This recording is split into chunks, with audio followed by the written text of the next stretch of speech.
Boa noite, irmãos. Antes de começar a mensagem, só esclarecer algumas coisas sobre o aviso da primeira noite de louvores, que ocorrerá na sexta-feira, desta semana, dia 6. A ideia, nessa primeira noite, é relembrarmos ou reforçarmos, também o aprendizado de algumas músicas da Manancial. Eu fiz aí uma compilação. Atualmente nós temos cerca de 93 hinos compostos por irmãos da nossa igreja, e claro, especialmente por causa do Louvor e Harmonia, E até aproveitar para fazer aí também a divulgação do Louvor e Harmonia na sexta-feira. Então são 93, eu pretendo trazer um livrinho com as letras para quem vai participar. E é claro que em uma hora e meia a gente não vai conseguir cantar as 93, a não ser que seja no modo rápido, Mas vamos tentar cantar o máximo possível.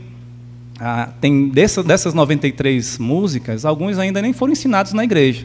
Então, relembrar alguns que nós já conhecemos, aqueles que são bem conhecidos, mas também aprender novas músicas. Então, essa é a primeira desse modelo assim, de culto, um culto de louvor aqui na igreja, e pretendemos fazer outros aí com outros temas. Então, todos os irmãos e amigos, não só da nossa igreja, mas você pode convidar de outros irmãos de outras igrejas, estão convidados para sexta-feira, às 19h30, aqui.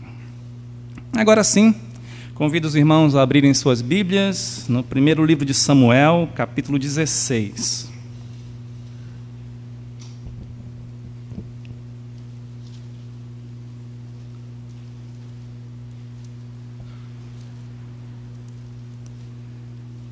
Primeiro livro de Samuel 16, diz assim a palavra do Senhor. Disse o Senhor a Samuel: até quando terás pena de Saul, havendo-o eu rejeitado, para que não reine sobre Israel? Enche um chifre de azeite e vem. Enviar-te-ei a Jessé o belemita, porque dentre os seus filhos me provide um rei. Disse Samuel: como irei eu? Pois Saul saberá e me matará.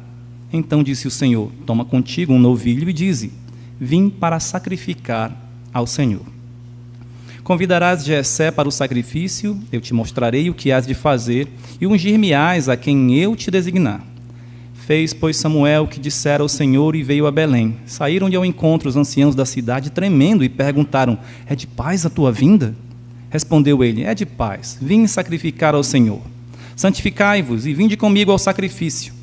Santificou ele a Jessé e os seus filhos e os convidou para o sacrifício. Sucedeu que, entrando eles, viu a Eliabe e disse consigo: certamente está perante o Senhor o seu ungido. Porém o Senhor disse a Samuel: não atentes para a sua aparência, nem para a sua altura, porque o rejeitei. Porque o Senhor não vê como vê o homem. O homem vê o exterior, porém o Senhor o coração. Então chamou Jessé a Abinadab e o fez passar diante de Samuel, o qual disse: nem a este escolheu o Senhor. Então Jessé fez passar a Samá, porém Samuel disse: tampouco a este escolheu o Senhor. Assim fez passar Jessé os seus 7 filhos diante de Samuel.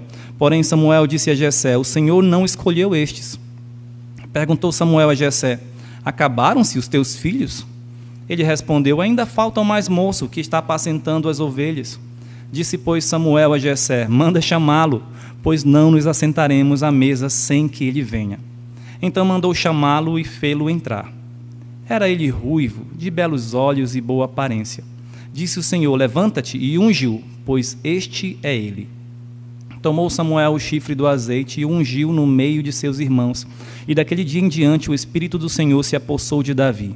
Então Samuel se levantou e foi para Ramá. Tendo-se retirado de Saul o Espírito do Senhor, da parte deste um espírito maligno o atormentava. Então os servos de Saul lhe disseram: eis que agora um espírito maligno enviado de Deus te atormenta. Manda, pois, Senhor nosso, que teus servos que estão em tua presença busquem um homem que saiba tocar harpa. E será que, quando o espírito maligno da parte do Senhor vier sobre ti, então ele a dedilhará e te acharás melhor. Disse Saul aos seus servos: buscai-me, pois, um homem que saiba tocar bem e trazei-mo. Então respondeu um dos moços e disse: conheço um filho de Jessé, o belemita, que sabe tocar e é forte e valente, homem de guerra, sisudo em palavras e de boa aparência, e o Senhor é com ele. Saul enviou mensageiros a Jessé, dizendo: envia-me Davi, teu filho, que está com as ovelhas. Tomou, pois, Jessé um jumento e o carregou de pão, um odre de vinho e um cabrito, e enviou-os a Saul por intermédio de Davi, seu filho.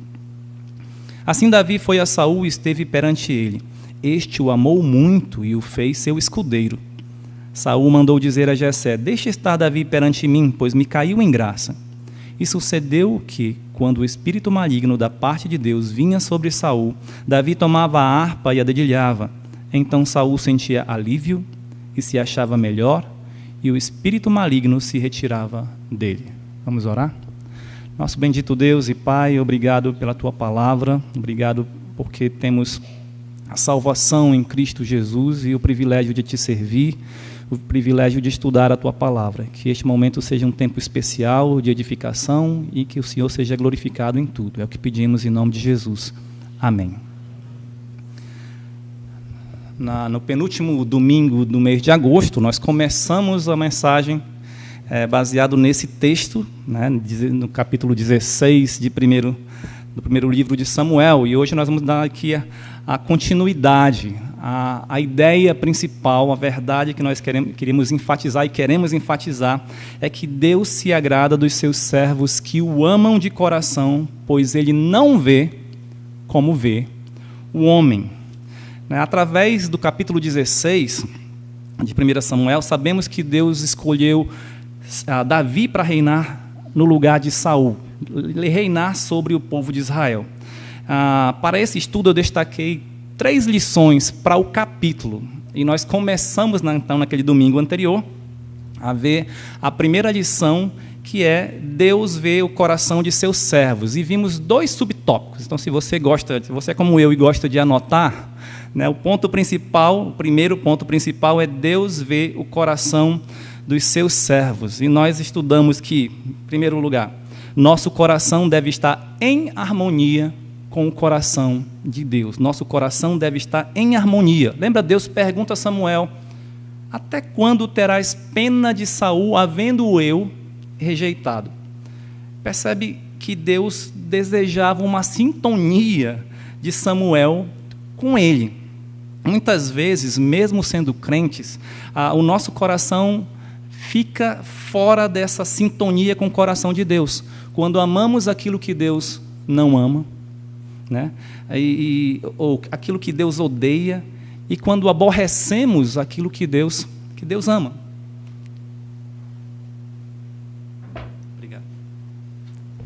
Então, o Senhor deu uma missão a Samuel, para que ele fosse até Belém ungir o novo rei. E mais uma vez a gente percebe Samuel meio que fora de sintonia, porque ele questiona: mas Senhor, se eu for ungir um novo rei, Saul saberá e me matará. E qual foi a solução que Deus deu? Vá para sacrificar. A solução foi adoração. E vimos que a adoração prepara o nosso coração, né, para fazer a vontade de Deus. Lembra, a adoração é um meio que revela paz com Deus, comunhão com Deus, confiança nele, dependência dele. Então Samuel não deveria temer Saul, ele deveria temer ao Senhor. Samuel obedeceu ao Senhor, indo a Belém, chegando lá, convocou a família de Jessé para se santificar antes do sacrifício. E o segundo subponto foi: a adoração requer santificação, em que o exterior, né, deve refletir o interior. Samuel não deveria temer o rei.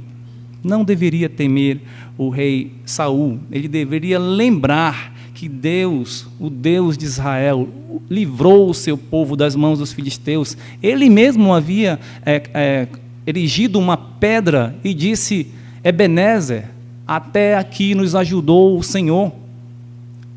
Foi o Senhor que deu a vitória. Ele não deveria temer, ele deveria antes adorar o Senhor. A adoração o ajudaria a lembrar, preparando o seu coração. E hoje nós vamos começar a ver o terceiro subtópico, que é: as aparências enganam aos homens, mas não a Deus. As aparências enganam aos homens, mas não a Deus. Vou fazer uma pergunta: você gosta de história de heróis? Se sim, O que você mais gosta nos heróis? Às vezes a gente vê crianças brincando de heróis ou até de inventar heróis e eles começam a pensar nos poderes, né? Meu herói tem esse poder de fazer isso, de fazer aquilo. Talvez essas crianças gostam dos poderes. Talvez você goste da valentia, da coragem. Heróis são sempre corajosos, são sempre valentes. Talvez você goste da inteligência. Por exemplo, há heróis que não têm superpoderes, mas têm uma super inteligência. Quem não gosta do Batman? Não é? Você talvez possa gostar das atitudes heróicas, né? Das grandes histórias de salvação, como o herói salvou o mundo, salvou aquilo. Ou você gosta do caráter do herói. Esse é um homem de caráter, e você pode pensar aí em alguns heróis que sempre são aqueles que fazem as coisas bem corretas, né? Agora, se você já leu O Hobbit, de Tolkien, ou As Crônicas de Nárnia, de C.S. Lewis, deve ter percebido que os heróis dessas histórias são diferentes dos heróis do cinema. Bilbo Bolseiro, por exemplo, um pequeno hobbit do condado, ou se você leu apenas o livro da colina, né, acostumado com uma vida pacata e tranquila, foi escolhido por Gandalf, o mago cinzento, para fazer parte de um grupo de guerreiros anões que partiria em uma perigosa aventura à montanha solitária onde habitava o grande dragão Smaug. E eles deveriam recuperar os tesouros e o reino dos anões, ali sobre o rei, sob a montanha. Você deve lembrar muito bem disso se você conhece a história. Mas aí vem a pergunta, por que um pequeno hobbit, né? Se você não conhece a história, o hobbit era menor que os anões. O pequeno hobbit seria escolhido para se juntar a uma equipe de valentes guerreiros experientes nessa jornada. Os próprios anões, inicialmente, não confiavam nele, né, para realizar aquele empreendimento. Ele? Como? Né? Mas Gandalf viu em Bilbo o que os outros não viam. Na história bíblica que estamos destacando nesse momento, também Samuel foi enviado a uma pequena cidade. Não foi ao condado, mas foi a pequena cidade de Belém, para então ali encontrar e ungir o escolhido de Deus para ser rei de Israel. Assim também ocorreu uma certa reunião, né? Vocês sabem que houve aquela reunião na casa do Bilbo, todos os anões chegaram e comeram bastante. Houve uma reunião, houve um certo banquete, né? Samuel convidou ali Jessé e seus filhos para o sacrifício, e haveria sim a refeição, um certo banquete. E algumas dessas pessoas eram soldados, eram guerreiros. Vocês sabem que os 3 filhos mais velhos de Jessé faziam parte do exército do rei Saul. Jessé e seus 7 filhos estavam presentes diante de Samuel, certamente todos já santificados e preparados para a cerimônia do sacrifício. Então o profeta viu Eliabe e disse: certamente está perante o Senhor o seu ungido. Porém o Senhor disse a Samuel: não atentes para a sua aparência, nem para a sua altura, porque o rejeitei. Porque o Senhor não vê como vê o homem vê o exterior, porém o Senhor vê o coração. A beleza e porte físico de Eliabe impressionaram o velho profeta, que logo pensou que ele era o escolhido de Deus. O Senhor, então, o adverte que sua visão é mais profunda que a visão humana. Deus não se impressionava meramente com a aparência ou com a força daquele homem. Ele é soberano. É Ele quem faz o fraco forte ou o forte fraco. Ele dá sabedoria ao ignorante e torna os sábios insensatos. Lembra-se do que Paulo falou aos Coríntios? 1 Coríntios 1, 26 a 29. Irmãos, reparai, pois, na vossa vocação, visto que não foram chamados muitos sábios segundo a carne, nem muitos poderosos, nem muitos de nobre nascimento. Pelo contrário, Deus escolheu as coisas loucas do mundo para envergonhar os sábios, e escolheu as coisas fracas do mundo para envergonhar as fortes. E Deus escolheu as coisas humildes do mundo e as desprezadas e aquelas que não são, para reduzir a nada as que são, e a fim de que ninguém se vanglorie na presença de Deus. Sabemos que, aos olhos da sociedade, os apóstolos de Cristo não pareciam as pessoas mais capacitadas, né? Poxa, pescadores, um publicano, cobrador de impostos, traidor da nação, e tantos outros, né? Mas Deus os capacitou.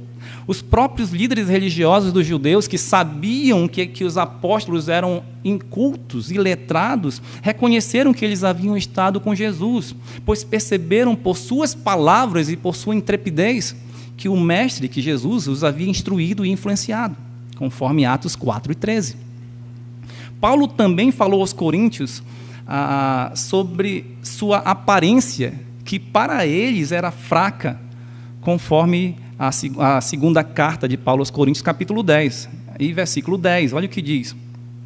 As cartas, com efeito, dizem, são graves e fortes, mas a presença pessoal dele é fraca e a palavra desprezível. Na versão corrigida fiel, diz, porque suas cartas, dizem, são graves e fortes, mas a presença do corpo, assim, mais específico, né? O corpo de Paulo é fraco. A palavra é desprezível. E na NVI, pois alguns dizem, as cartas dele são duras e fortes, mas ele pessoalmente não impressiona. E a sua palavra é desprezível. Hoje a gente considera o grande apóstolo Paulo, mas veja que as pessoas, as igrejas até daquela época, viu, não é um homem tão impressionante assim. As cartas estão aqui, né? Você talvez fica pensando, sabe, estou falando aqui de histórias, né? Agora eu lembrei do Mágico de Oz. O Mágico de Oz, quem conhece a história, via aquela imagem gigante com aquele vozeirão, mas por trás da cortina era um homem pequeno, simples, fraco. Esse era o apóstolo Paulo. Nas suas cartas era o Mágico de Oz, mas por trás da cortina não impressionava ninguém. E o que falar sobre Jesus, que nasceu de modo tão humilde, foi colocado numa manjedoura, tornou-se filho de um carpinteiro, mesmo em seu ministério disse que não tinham de reclinar a cabeça, os líderes religiosos o desprezavam porque comia com pecadores. O profeta Isaías, falando sobre o servo sofredor, disse que não tinha aparência nem formosura, nem beleza que fosse agradável aos homens, antes era desprezado. Jesus não impressionou os homens por sua aparência e também não se impressiona simplesmente com a nossa aparência. Lembra? Deus vê o coração. Algum tempo depois, Eliabe, o irmão mais velho de Davi, que era soldado de Israel, do exército de Israel, revelou o que havia em seu coração, demonstrando arrogância, impaciência, raiva contra Davi, seu irmão. 1 Samuel 17, versículo 28. Ouvindo Eliabe, seu irmão mais velho, falar àqueles homens, acendeu-se-lhe a ira contra Davi e disse: por que desceste aqui? E a quem deixaste aquelas poucas ovelhas no deserto? Bem conheço a tua presunção e a tua maldade, desceste apenas para ver a peleja. Olha só isso, julgando o seu irmão porque ele estava perguntando sobre o gigante. Está fazendo aqui? Você não devia estar aqui? Você é muito novo, é apenas um curioso. Seu trabalho é lá com as ovelhas. Com quem você deixou? Creio que Eliabe era um crente. Creio que sim. Bem como seus outros 6 irmãos, mas o seu coração não agradava a Deus, como o coração de Davi, o irmão mais novo. Eliabe era um soldado, estava no exército, preocupado com a segurança do seu povo, do seu país. Davi estava com as ovelhas, cuidando do rebanho da sua família. Talvez tinha muito tempo para pensar, para contemplar a criação de Deus, para ver o cuidado de Deus, para tocar a sua harpa para as suas ovelhas e considerar o Criador, aquele que era o seu pastor, que cuidava dele, que o livrava dos perigos. Ele não era o soldado do rei Saul, mas ele era um servo temente a Deus. Mesmo manso e humilde, era forte e valente, porque o Senhor era com ele. Nós acabamos de ler no versículo 18. Ele havia matado um leão e um urso, e posteriormente matou o gigante Golias, porque esse afrontara o Deus vivo, o Deus de Israel.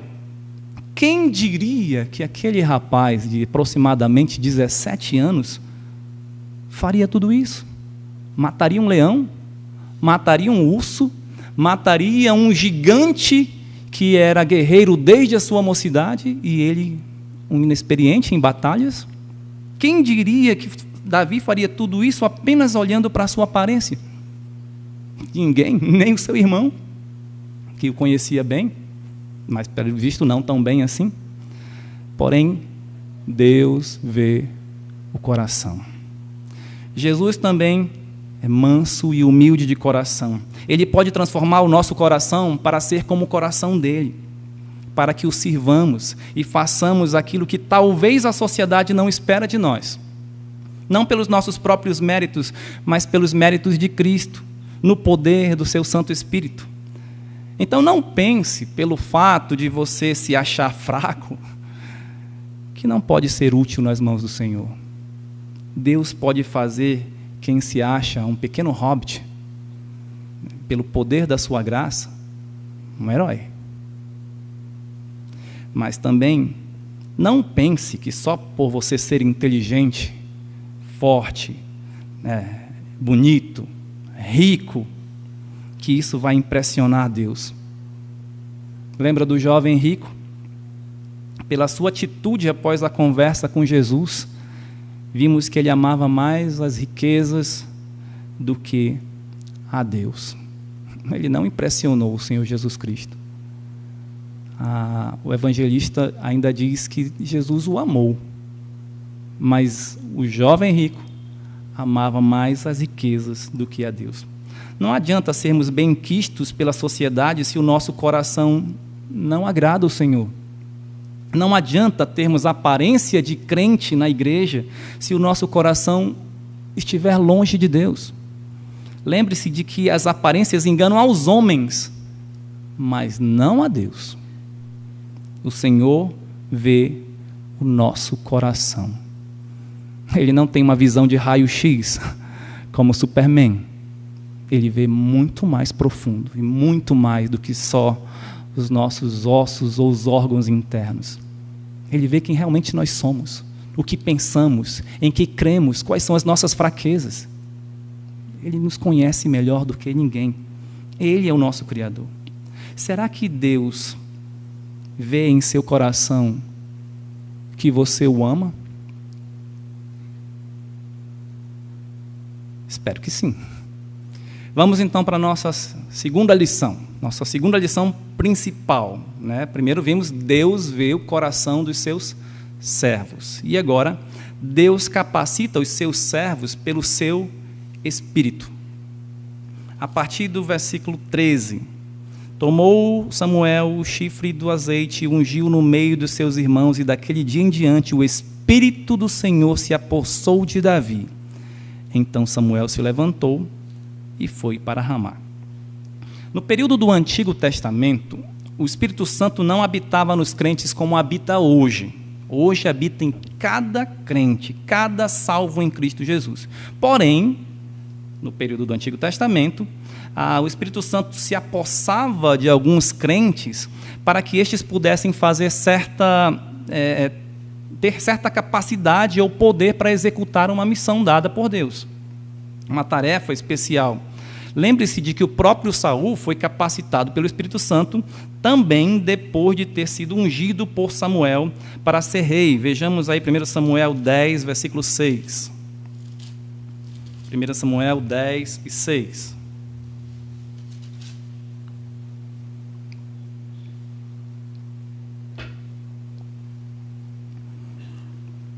O Espírito do Senhor se apossará de ti, e profetizarás com eles, e tu serás mudado em outro homem. Isso Samuel falando a Saul. Veja o versículo 10 agora. Chegando eles a Gibeá, eis que um grupo de profetas lhe saiu ao encontro. O Espírito de Deus se apossou de Saul, e ele profetizou no meio deles. Então, o Espírito se apossou de Saul e fez com que ele profetizasse. Então, qual era a missão de Saul? Reinar sobre Israel. Então Deus dá o seu Espírito para que ele tenha capacidade de reinar sobre Israel. Vamos para o primeiro subponto deste ponto principal. Sem o Espírito de Deus não há paz de espírito. Sem o Espírito de Deus não há paz de espírito. Lembra, o ponto principal, Deus capacita os seus servos pelo seu Espírito. Mas sem o Espírito de Deus não há paz de espírito. Lemos no versículo 13 que o Espírito Santo, que o Espírito de Deus se apossou de Davi. Mas no versículo 14 diz assim: tendo-se retirado de Saul o Espírito do Senhor, da parte deste um espírito maligno o atormentava. Essa declaração pode parecer estranha, né? Talvez pareça estranha para alguns quando consideramos, mas quando consideramos a soberania de Deus, essa estranheza vai se dissipando. Por quê? Porque Deus está no controle de todas as coisas e Ele as administra. Até os espíritos malignos não poderão agir sem a autorização do Senhor e muitas vezes serão seus instrumentos de juízo. Vamos ver, por exemplo, 1 Reis, capítulo 22, versículos 19 a 23. 1 Reis 22, 19 a 23. Diz assim: Micaías prosseguiu: ouve, pois, a palavra do Senhor. Vi o Senhor assentado no seu trono, e todo o exército do céu estava junto a ele, à sua direita e à sua esquerda. Perguntou o Senhor: quem enganará Acabe, para que suba e caia em Ramote-Gileade? Um dizia desta maneira e outro de outra. Então saiu um espírito e se apresentou diante do Senhor e disse: eu o enganarei. Perguntou-lhe o Senhor: com quê?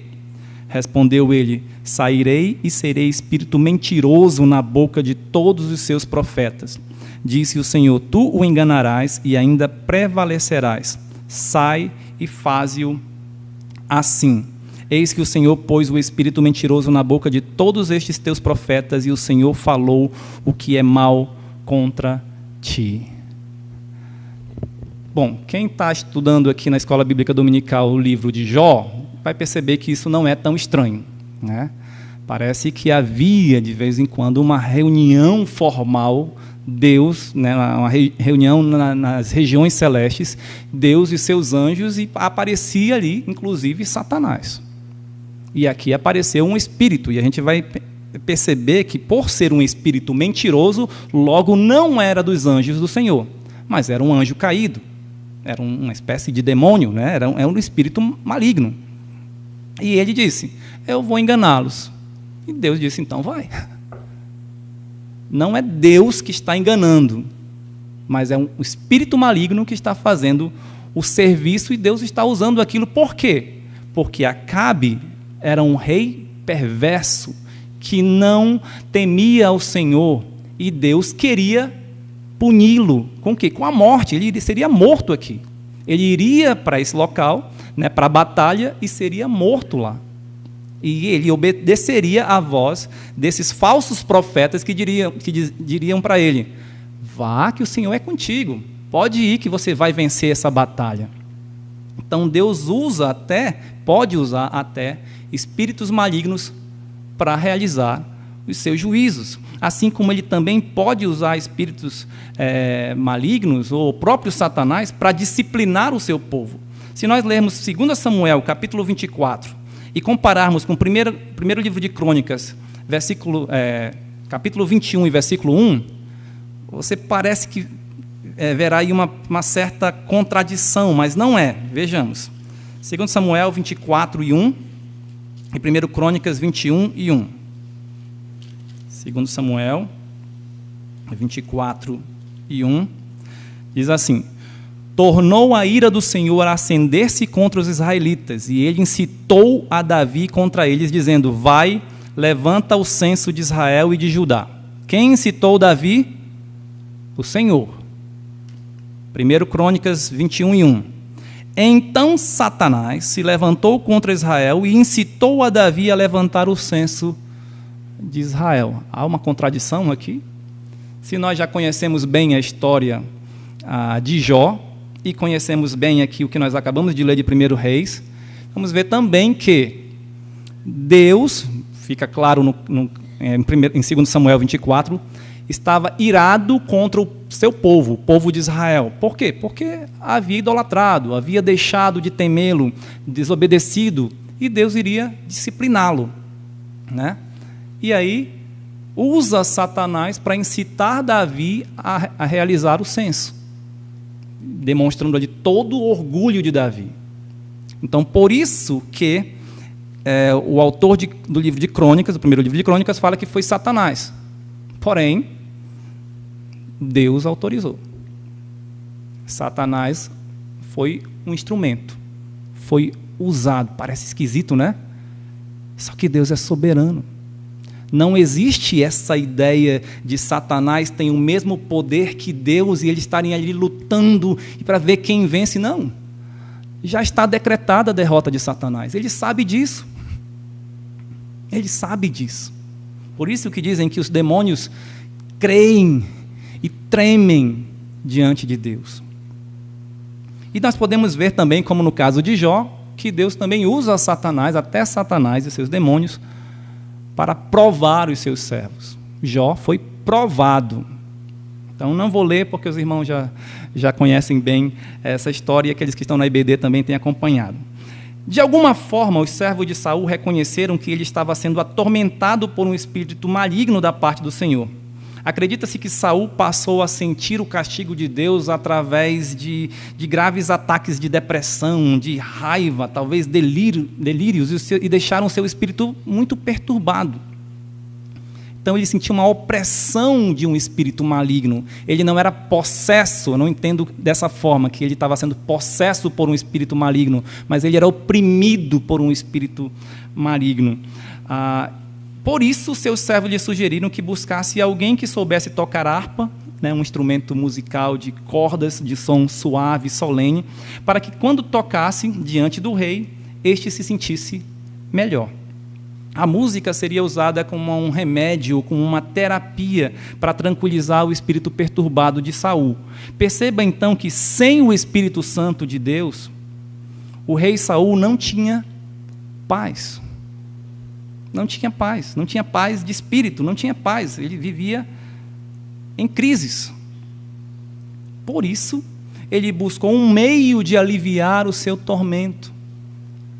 Não foi exatamente por arrependimento, não foi por buscar o Senhor, não foi por pedir misericórdia, foi por outro meio.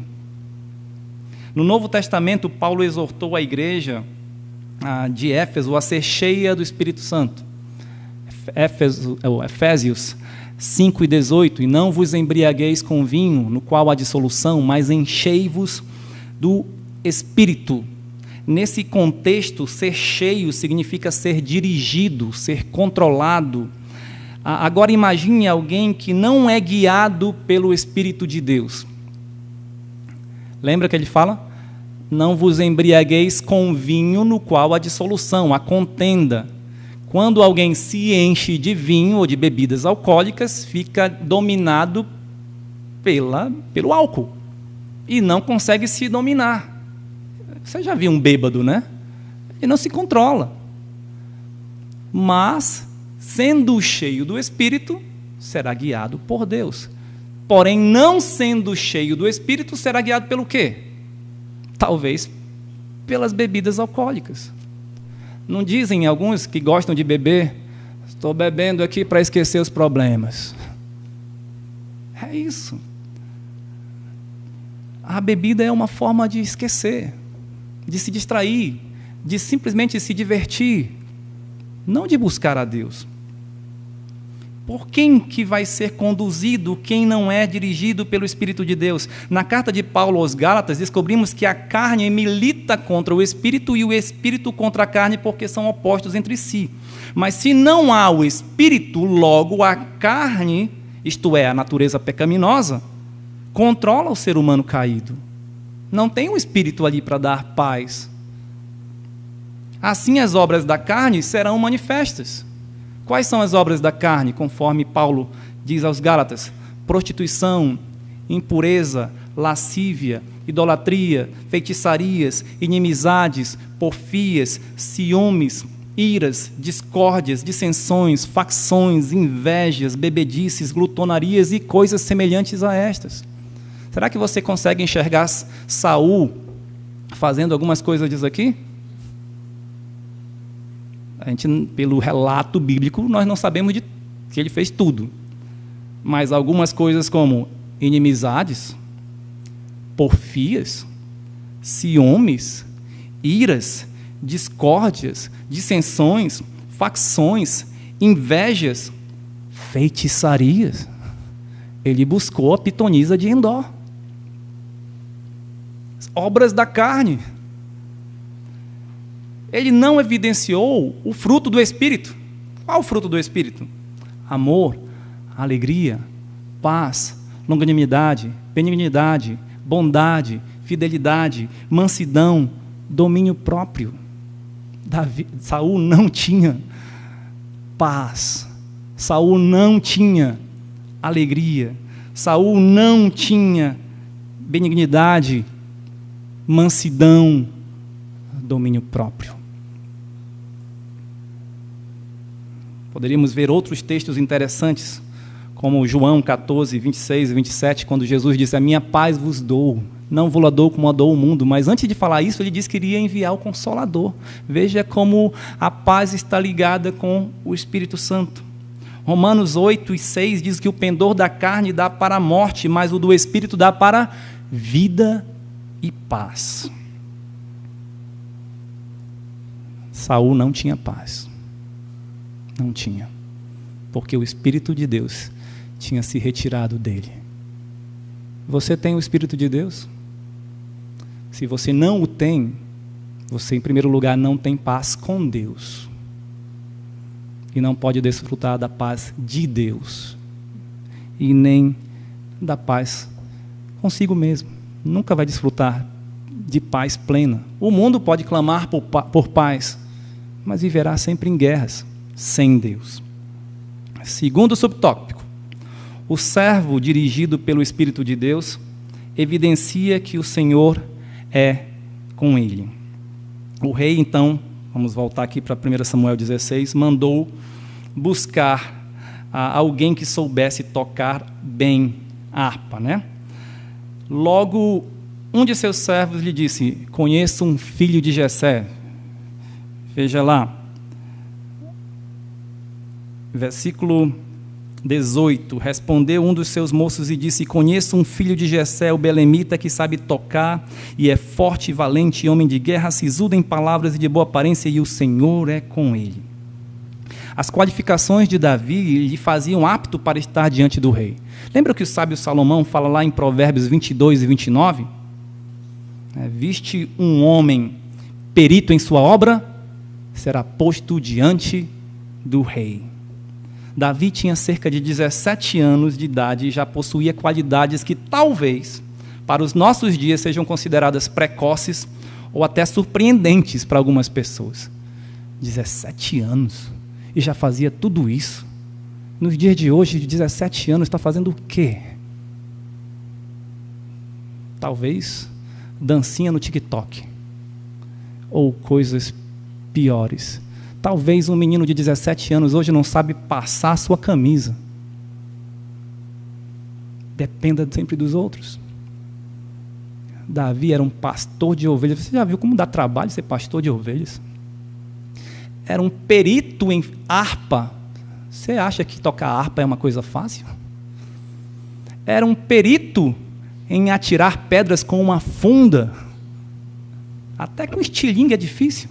Imagina com uma funda. E era corajoso.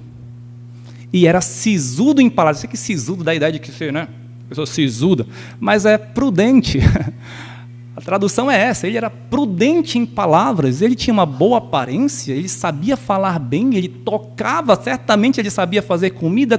Porque ele vivia nos campos cuidando das suas ovelhas. 17 anos. Ele era um exímio músico, um jovem corajoso, prudente em palavras, de gentil aparência. Além disso, o principal é que o Senhor era com ele, certamente lhe capacitando para que desenvolvesse todas essas qualidades e virtudes. Assim como Davi, o Espírito Santo de Deus também esteve com José. Os irmãos lembram bem da história de José, não é? Quando ele foi levado e sendo servo de Potifar, diz, e Deus estava com ele e fazia com que ele prosperasse em tudo o que fizesse. E quando ele foi preso e depois quando foi à presença de Faraó, e que interpretou, aliás, o sonho de Faraó, e Faraó disse, haverá alguém como este que tem o Espírito de Deus? E Sansão, por que Sansão era forte? Porque o Espírito de Deus se apossava dele e lhe dava a força. O próprio Samuel também tinha o Espírito de Deus. Conforme 1 Samuel 3:19, o Espírito, Deus estava com ele. Quando lemos Atos 1:8, vemos que o Espírito Santo viria para dar poder aos crentes. Mas recebereis poder ao descer sobre vós o Espírito Santo e sereis minhas testemunhas, tanto em Jerusalém, como em toda a Judéia, Samaria e até os confins da terra. O Espírito Santo vinha para dar poder aos crentes para que sejamos o quê? Testemunhas de Cristo Jesus em todo lugar. Jerusalém, Judéia e Samaria e confins da terra. O que faz uma testemunha? Testifica a respeito de algo ou de alguém aos outros. De que serve uma testemunha que presenciou um acontecimento ou sabe de algo importante, mas não se revela ou não declara nada a ninguém? É inútil. É inútil. Jesus disse no Evangelho de Mateus que nós somos o sal da terra e a luz do mundo. Se o sal for insípido, não tiver sabor, para que serve? Você vai colocar um sal sem sabor na sua comida? Não serve para nada.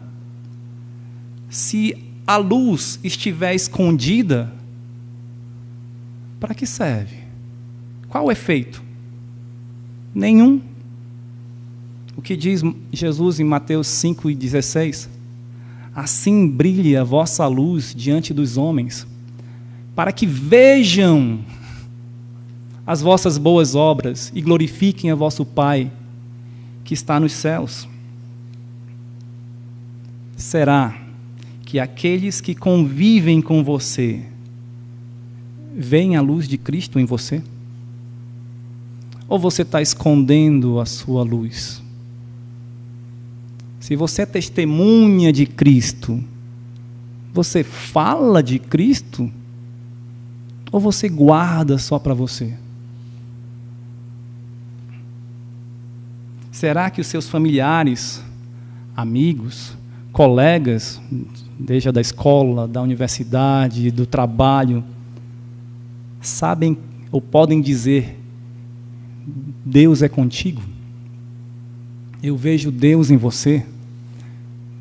Eu vejo que você é uma pessoa diferente. Talvez mesmo sem você ter dito nada.